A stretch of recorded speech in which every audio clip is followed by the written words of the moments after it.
What's really good, my people? Welcome into No Catch Up Sports Talk via Chicago. I'm your host, Sean Little. Big Nick the Quick with me. Monday, Bears taking L 30-13 on Sunday Night Football in Los Angeles to the San Diego Chargers. We're here to break it down. Tyson Bagent exposed. Eberflus continues to be exposed. It's kind of what it seems to be. Big Nick the Quick, what's going on?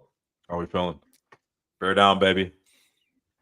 So, in all truth, I told you this yesterday. You see this pimple on my face, by the way. They got me. That's how the Bears. That's the Bears got me stressed out. Got my face breaking out, man. Skin I don't even get pimples out here. You know what I'm saying? So yeah, man. So Tyson Bagent did to you? Let me set you up. Bagent, man. Bagent. Like Bay. Like a chick. You know what I'm saying? Like Bay. That's Bay. That's Bagent. Bagent. Tyson. Big Nick the Quick, man. Sunday Night Football. We know how it goes. We knew coming in. We highlighted it last week on the No Catch Up podcast. This was a Sunday Night Football production team's dream because they were going to highlight Tyson Bagent, his father, the arm wrestling, Shepherd University, everything else across the board on why this is a compelling situation. Now, shout out my man Jason Goff. He was going ballistic on Twitter last night, talking about how he couldn't believe Chris Collinsworth and the crew were showing as much love as they were to Tyson Bagent about there's things that Justin Fields could learn from Tyson Bagent, which was actually, it was completely out of pocket. Now, part of it to me seems like that's got to come from the meetings and the production meetings that are happening during the week leading up to Sunday Night Football, right? Yeah. So he got the attention we expected. He played poorly after the first reception going down to Darnell Mooney for 40. It was very pedestrian. Last week, I said specifically, the Tyson Bagent train has left the station because 50% of the Bears fan base is looking for a reason, a concrete reason, not to support Justin Fields and not wanting him in the game. I said the train would have to be forced back in to the station, and Eberflus may have forced it back in by himself on Sunday Night Football. He looked bad. The offense looked poor. The decision-making was poor. The defense looked worse than everything I just mentioned. Yeah. How do you feel about the game? How did you feel about Bagent? Where do we go from here? Where are we now? Because also, I don't feel like we've highlighted enough that Eberflus is a defensive guy. They poured tons of resources into the D. They spent tons of money on the defensive side of the ball. And the D is bad. Yeah. We know what's going on at the quarterback position. Justin is working with an inept offensive system, offensive coaching in general. So it's hard to shine when you're under that type of stuff. We've talked about that with Trevor Lawrence, Tua Tagovailoa, the rest of the guys. I think Justin Herbert would look even better once he gets a competent coaching staff under his belt. Absolutely. How do you feel about the game? How do you feel about the overall staff? Eberflus throwing the challenge flag on a tush push and then almost pulling a touchdown off the board was laughable. I laughed for 4 or 5 minutes at that. Yeah. This guy has no business coaching the Bears. No idea what's going on. He's just lost. Talk to me about it. 30-13 W or loss in Los Angeles. So a couple of things. We had talked about this. So going into the game, I actually had a lot going on the Bears losing big in this game. Yeah, me too. We talked about it last week. Yeah. We laid it out. We said, this is a good right spot for the Chargers. It's the definition of a get right spot. And if we're being completely honest, the Chargers lose this game. Brandon Staley is fired this morning, right? There's no way he walks back into the building there. We know that there's been a lot of heat in that situation. And also the Bears taking a rookie Division II quarterback to LA on Sunday night against a team that desperately needed a win with a lot of false confidence coming off of a win against was that Hoyer the other night, or I'm sorry, last Sunday. Hoyer in for the Raiders, in Chicago, right? I think both of us knew that just going into this is going to be a loss. So I picked against the Bears in the pick'em. I had taken I'd taken the Chargers in my Survivor League. Like, I was very, very confident in what was going to happen, and it played out exactly like I thought it would. Man, first off, let's start with Bagent. I will say this. I think it's really easy to criticize how he played. I think it's really easy to look at the interception that he threw, in particular the first one, and how egregious it was. I think it's easy to look at some of the things that he didn't do, but I will say this about him. You and I watch a lot of quarterback play, right? In particular in the NFL. And there are a lot of guys who have no business being out there on a Sunday afternoon or even a Sunday evening or a Monday night or a Thursday, whenever you're playing the games. I'll say this. If he continues, that guy will play in the NFL, right? He is okay enough to play in the NFL. He gets the ball out quickly. He's tough. He makes plays, and he tries to win, right? Like, we see guys every week. Peterman, we've seen Peterman start a bunch of games. We've seen a bunch of guys that have no business being out there. And I will say this about that kid. Based on what I've seen in the NFL, he will play in the league, right? Or he deserves to play in the league, at least as a backup, and have a 10-year career, because there's just not 60 quarterbacks in the NFL that are worth playing, right? So I don't think he's that low. But when it comes to, is he going to beat out Justin Fields, or should there be a quarterback competition, or some of that noise that was going on, I think you hit it right in the head. The fan base is divided 50-50. You see it on Twitter, right? I follow people who are very pro Fields. I follow people who are very pro Bagent. And it's gotten toxic to the point where you can't root for both of them, or you can't wish success for either guy without wanting the downfall of the other. There is no quarterback controversy in Chicago. If Justin Fields is back healthy, he's out there suiting up, because we still need to evaluate Fields and see what we have. So that doesn't change, right? Let's get to everything else. Let's get to Matt Eberflus, number one. Guy has no idea what he's doing out there. You hit it right on the head. He's a defensive head coach. The defense looks terrible. It's looked terrible all year, right? Another week goes by where they don't even attempt to have a pass rush. I just read a statistic. I think the Bears are last in sacks in the NFL, but are also 22nd in blitz percentage. So you're not even trying to remedy the problem. You're still sending 4 guys, not blitzing. You have no idea what you're doing defensively. Next, Velus Jones Jr. should not be in the NFL. I've been saying this since Matt Nagy was around, right? We can go back 2 years. He cannot hold on to the ball. He has issues making plays. He might look great in warmups. He might look awesome on a track. You might have him running with the clock, and it's great. But he cannot catch the ball. He cannot hold on to the ball. He cannot get out of his own way. He cannot cover on a punt return without running into the returner and causing a penalty. He should not be playing in the National Football League. And the fact that you still throw him out there after mistake after mistake after mistake is an indictment on this coaching staff. You are a bad team. You cannot afford to have guys in there that make you worse by dumb plays like that. So, I mean, yeah, man, I put a lot of this on Eberflus. That team looked unprepared. Defensively, they continue to be a joke. It's easy to blame it on Bagent and other things like that, but that team's just that they're not a competitive team. Justin Herbert had the easiest day he's probably ever had in the NFL last night. No pressure. no nothing. Real. Everything's open. I'm not worried about anything. And I'll say another thing about Eberflus real quick. I'm sorry. The challenge flag was egregious, but let's talk about the 30-13. You score, it's 30-7. You score a touchdown, it's 30-13. You go for 2, right?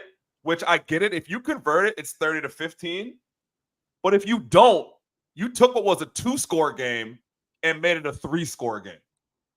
Why not kick? And maybe I'm missing something. Why not kick the extra point there? Go to 30-14. Hope to get the ball back, score again, and now you're in a 1-possession game. Because if you don't convert on that 2-point conversion, you're in an automatic 3-possession game. You can't get 17 points off of 2 possessions. So that didn't really make sense to me either, unless I'm missing something, especially when you don't have a quarterback that's capable of scoring on 3 straight drives. I just feel like the smart thing there would have been to kick the extra point. Not that it matters. We weren't going to win the ball. Yeah, no, I mean, either. It didn't make sense to me when it happened. I was kind of shocked. I would say all the small details are missing. All that stuff matters, though. Like, I'm taking info away from everything. The game is over, but you're trying to pull a touchdown off the board by challenging. and then the challenge flag is late. Like if you're challenging something, then challenge it. Yeah. How is the flag coming out after an offensive play for the same play to be ran again, beating you and Bagent hiking it, beating your challenge flag to hit the turf? It's because the communication isn't clear. We don't know what's going on. There's too much stuff going on, and you don't have control of any of it. You're not on top of any of it. Yeah, it's a bad situation overall. The Bears have beaten really bad quarterbacks in the wins. Pull up that list for me. Hop on Twitter. A couple people have talked about it, but the list of quarterbacks the Bears have beaten under Eberflus, there's not a good one on the list. Well, he's 5-20 as head coach, and all 5 of his wins have come against quarterbacks who have been benched at some point in their careers. Trey Lance, Hoyer, Mac Jones. Yeah, Mac Jones. Like the list is incredible. It's bad. Last year, Mac Jones. Yeah, it was bad. So, yeah, man. Overall, it is a bad piece. I want to go back to Collinsworth and Goff, because Goff was hot, and he made a couple of good points. Shout out JG. He said there's no other reason that Mike Tirico and Chris Collinsworth would gloat and talk so positively about Bagent and Justin Fields potentially learning something from Bagent without that narrative being in meetings and being talked about freely from the head coach and whoever else they talked about around the organization. How do you feel about that? And how do you feel about them saying this is the type of stuff that Justin could learn from Bagent, who is a guy that last I checked had 11 passing touchdowns, is uber talented, is just in a broken system. Sure, he has flaws, but that system sucks. Yeah. It's easy for you to sit around and blame other people when you know you're on the hot seat. This is desperation mode. Let's blame everything on Justin. Let's not talk about how we've developed him over the last 2 years. Let's not talk about how organizationally we decided to put no talent around him last year. Let's not talk about all the high-profile failures and different misses that we've had collectively as a group. Let's put it on Justin, and let's say, hey, man, you can learn from this talentless – and I'm not calling Bagent talentless, but that's kind of what they're implying, right? This guy who does all the right things but doesn't have the God-given gifts that you have. Like, to me, that's Bush League, man. And 100%, you're right. It 100% comes through the meetings. All the intel that they get is from these meetings, right? Yeah. You get in there, you sit down with the coach, you sit down with the quarterback, you sit down with everybody. All right, what do we need to talk about? What's been going on in the building? What are you guys focusing on? Okay, cool. And then the next day, you're on TV, you're sitting in a production meeting. Here's how we're going to shape this. We're going to have 15 different graphics about Bagent, about Shepherd University and his whole thing. We're going to show his dad 6 different times, and we're going to highlight the whole story. But we're also going to talk about some of the gloating things that the coaching staff has said to him. And we're going to put those up against Justin Fields because that's exactly what they did. So we won't get any heat by doing it. Because here's the thing. If they didn't do that and then you come out here and you essentially bash Fields, the coaching staff is going to come out and be like, oh, wait. We never said that type of stuff. Like, we want to be very clear. This isn't what we're saying in the building, right? Like, we're not putting these two guys against each other. We're invested in Tyson's success. We're invested in Justin's success. We're invested in the Chicago Bears' success. That's clearly not the meeting that took place with the NBC crew. So, yeah, 100% it's come from the coaching staff. But that's not surprising. These guys at no turn have shown you that they have any idea what they're doing at all. Just never. At any point in time have these guys given you any confidence that they know what they're doing. Getsy doesn't know what he's doing. Eberflus doesn't know what he's doing. The defensive coordinator's gone after the first game. The whole thing it's a disaster. So, yeah, why not blame Fields? We're desperate. I'm 5-20 as a head coach. I can't beat anybody. I win a calendar year without winning a game. What you know what I mean? Like, that's just the way it is. He takes no accountability. Have we seen Flus get up there and be accountable? It reminds me of Nagy. It's the same shit. It's not me. It's them. Remember, Nagy's was just like, oh, well, they don't understand what I'm trying to do, right? This is what I'm trying to do. When I close my eyes, this is what I see of the Bears offense. They can't do it. So don't blame me. It's not me. It's not me. It's the quarterback. So, hey, get me Foles. Get me Dalton. Get me somebody else who can articulate my vision, right? So what's the difference between get me Bagent, Get me the guy next year, right? Let me stick around next year. I promise. It'll look good. I used to coach Aaron Rodgers. Come on, man. Stop taking these guys. Let's be real here. Stop taking these guys who have coached these prodigal talents and being like, oh, that's the guy who I want. If you coach, and I love Andy Reid, right? I'm sure he does a great job. Bieniemy, I'm sure he's a great head coach. I think he deserved a chance to get a shot. But don't sit up here and tell me that when you go into the meeting on Tuesday and Patrick Mahomes is on the other side of the table, you don't get excited and have a whole bunch of ideas that you know you can execute. Show me the guy. Talk about Bieniemy again. Show me how you get 4 touchdowns out of Sam Howell yesterday, right? Show me how you get last year with Dayball, how you get a guy like Daniel Jones to win your 10 or 11 ball games, right? And again, I know that that's not great for Dayball this year because the team looks terrible. But again, those are the guys that I want to see. Shanahan, perfect example. Get me a guy who keeps getting wins out of guys that don't wake up and have more talent than everybody else out there. I don't want to hear about Aaron Rodgers. What the fuck are you coaching Aaron Rodgers as his quarterback coach in year 17? Hey, Aaron, great job. Hey, man, you're helping him break. You're cutting clips. You're a producer. You're cutting clips. That's what you're doing. Hey, here's the film, Aaron. All right, thanks, man. Come on, you're man. cooking. You're right. You're dead Come on. on. I want to hear this. And say, hey, McDaniels. Come on, man. Yeah, he's a Tom Brady. Tom's like, hey, all right, cool. Call some fucking whatever, dude. Tom Tree. Is Gronk out there? I know where I'm going. I thought it was so funny the other day. Comes up within the whole Travis Kelce, Taylor Swift media push, right? It comes up how many touchdowns. I don't have the number in front of me. I'm gonna look it up. It comes up the Mahomes Kelce connection is unbelievable. I think they have like 65 touchdowns. And then they flash, they're number 2 to Tom Brady and Gronk. Tom Brady and Gronk had like 97. I gotta look up the number. Hold on. Exactly. Look that up for me while I continue to go here. But what I'm getting at is, there are some of these guys that are just different.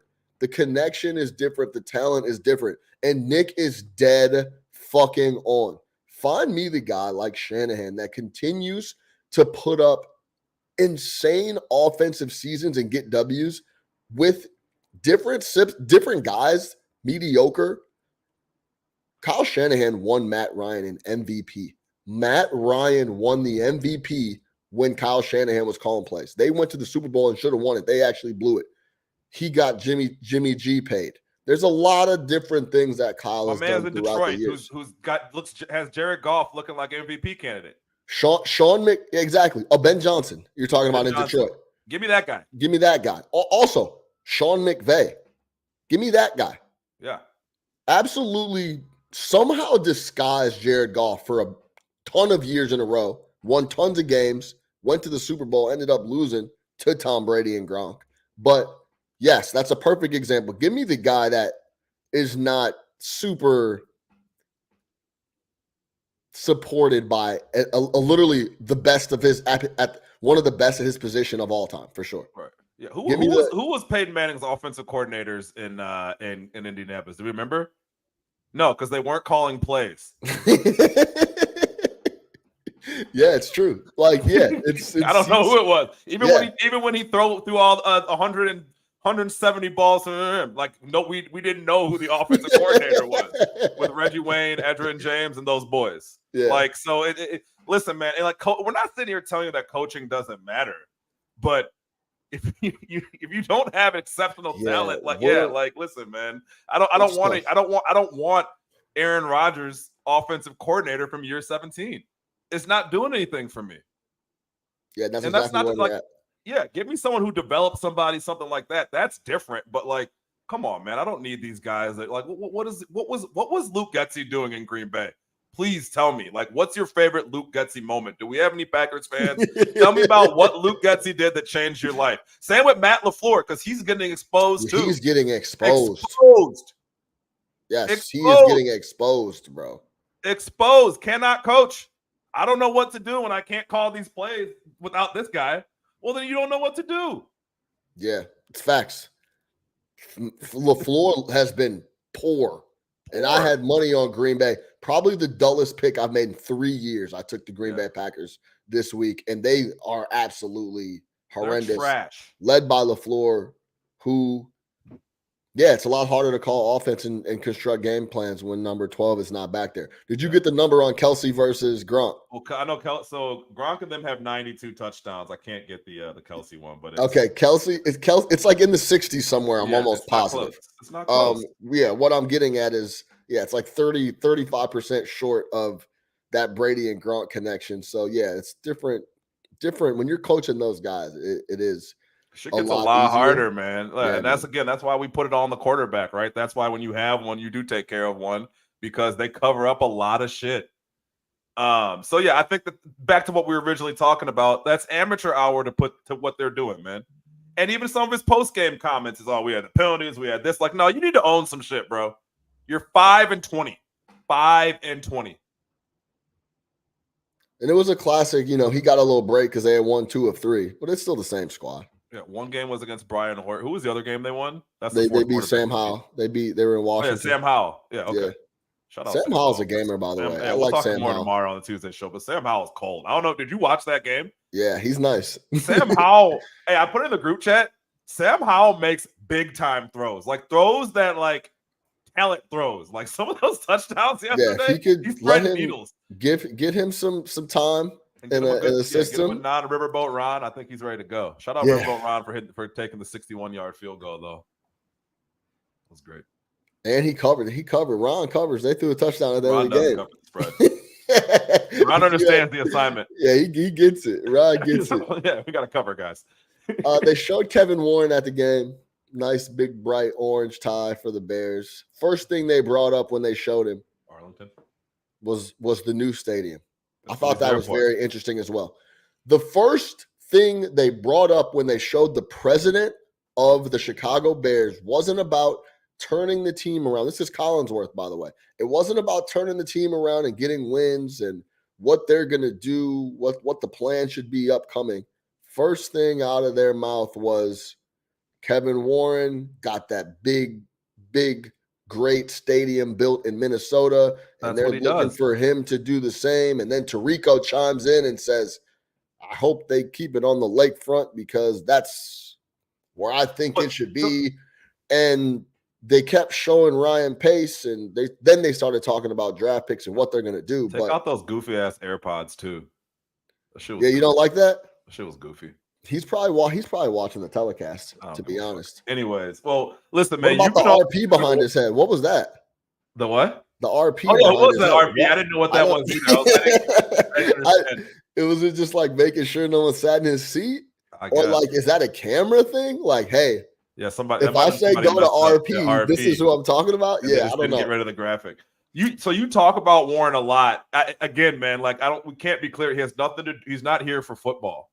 That's not why he's here. He's here to, you just said it. He got the Minnesota stadium across the board. He's here to get the stadium deal done. The Bears, look, it's a business. We're in the business of making money, and business is good. And it's about to get a whole lot better. We don't care about, listen, man, I had this conversation the other night. In Chicago, when you have a team that does not win for 108 years, and it's essentially all good. You're a Cub. It was all good. We're still going to the games. We're gonna have a great time. I'm gonna get drunk. I'm gonna take my girl there. I'm gonna sit in the bleachers. I'm gonna give my kids this curse. It's all good. We're gonna print money hand over fist. We don't gotta fix the stadium. It's a dump. We don't gotta win. What does that tell to every other team? Hey guys, you don't have to win because you're in Chicago. You're in a major market. You have a rabid fan base. You have a worldwide presence. That's why you have a basketball team that prints money and doesn't have any interest in winning. We'll talk about the Bulls more this week. That's a team that has no interest in winning, right? Nothing that they've done over the past 3 years tells that they want to win. The Cubs, you said it in 2016. You were spot on. In 2017, Sean said, that's it. I laid it build out. Hotels. I literally laid out the Cubs' next 5 years in 2017. And it has come to fruition in every sense, in every way. We're not spending any money. Then you got the White Sox. Whatever. Whatever. Like, we're just fucking whatever. Who cares? Blackhawks, different story. Hey, maybe they get back to where they are, but they won a bunch of titles and sucked forever and had a sexual abuse scandal. These people don't care. I will say this: the Chicago will push back eventually. To what? That bullshit. People stopped going to the games. They that did. Garpax shit was like that. The Garpax shit. But how bad did it get? How long did it take? Right. How long did it take? I mean, it did get to the point where, and when attendance dipped, that's when Jerry came down and said, "Okay, look, the money, the receipts aren't adding up. It's finally time to make Lonzo Ball and a couple other guys and make some splashing moves and get us back in the playoffs, and that's fine." But they're fine. They're like, hey, they're back to getting fans in the building. They're cool with it. As long as it makes enough money to pay the White Sox bill, he's fine. And whatever. And the franchise value keeps going up. That's another thing. Once the Bears do this stadium deal, the franchise is worth $6 billion, sells for $8 billion because you got a stadium. I wonder. And they sell it right away. I would love to when they build a stadium. I would love to know the details. That's it. Yeah, I mean, I think a lot of people think that new stadium. Yeah. That's when they're going to go ahead and everybody take cashes off. out. I would love to see what happens if, no matter what, Bears good, Bears bad, Bears are on national TV. Always. What happens when they take them off national TV? Like, who's making those decisions? I would take those boys off national TV. They'll always get early season national TV games. You won't put them on late because they're going to be garbage, but they've already had, 3? We've had a Thursday night. We've had and 2 Sunday nights. Oh, no, Monday. Thursday and 2 Sundays. Yeah, I know we've had 3. Always I know exactly what that is. Yeah, it's the Bears. That's like saying you're going to take the Giants and the Jets off national TV. No, they're big markets. The Cowboys, when the Cowboys are good, always Cowboys are good though. Generally good. But yeah, no. What are you going to do? Replace them with Jacksonville? Yeah. No. People watching Jacksonville.